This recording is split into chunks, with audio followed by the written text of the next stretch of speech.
Hey guys, welcome to our channel. তো আজকে আরও একটা নতুন মিনি ব্লগ নিয়ে চলে এলাম।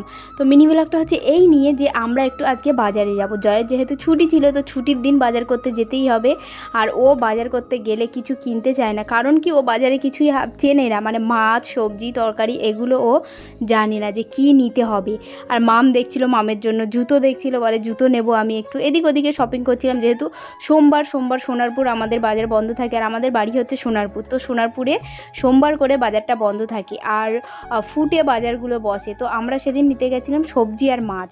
সারা সপ্তাহে মাছ আর সবজি না কিনে রাখলে জয় টাইম পায় না, আর মা তো ডে নাইট ডিউটি করে, তার জন্য টাইম পায় না। আর আমরা সবজি বাজারে গেলে সেদিন আমরা পুরো ঘুরে মাথা খারাপ করে ফেলি নিজেরাই, কিছুই তো পাই না। খিদে পেয়েছিল বলে একটু চাউমিন খাবো বলে চাউমিনের দোকানে চলে এসেছিলাম। তো চাউমিন নেওয়ার জন্য রেডি হচ্ছে আমাদের চাউমিন, আমি তো রেডি। আর লোভনীয় সব খাবার ছিল ওখানে, আমি আর আমার মাম দেখছিলাম। তো আজকে ব্লগটা এখানে শেষ করছি, দেখা হচ্ছে পরের ব্লগে। ততক্ষণ জন্য টাটা, সবাই খুব ভালো থেকো।